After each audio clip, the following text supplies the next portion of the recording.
Ukraine's President Petro Poroshenko inspected new modifications of weapons and military vehicles on Monday, designed by the country's largest arms producer, Ukroboronexport.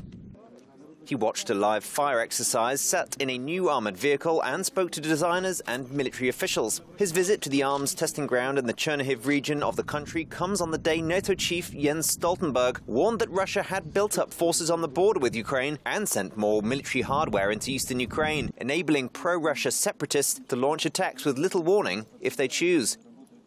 During his visit, Poroshenko said that with the new weapons and military vehicles, Ukrainian forces were ready to repel possible attacks.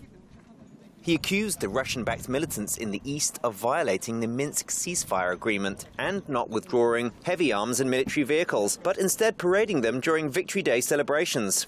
We will raise the question of responsibility of rebels for brutal violation of the Minsk agreements when Grad's self-propelled artillery units, including those of large caliber of 152mm, were moved to the buffer zone. Mortars of large caliber were moved, artillery systems were moved. They were not simply moved, but demonstrated during the so-called parade. We emphasized that these weapons were not withdrawn, as it is demanded by the Minsk agreements.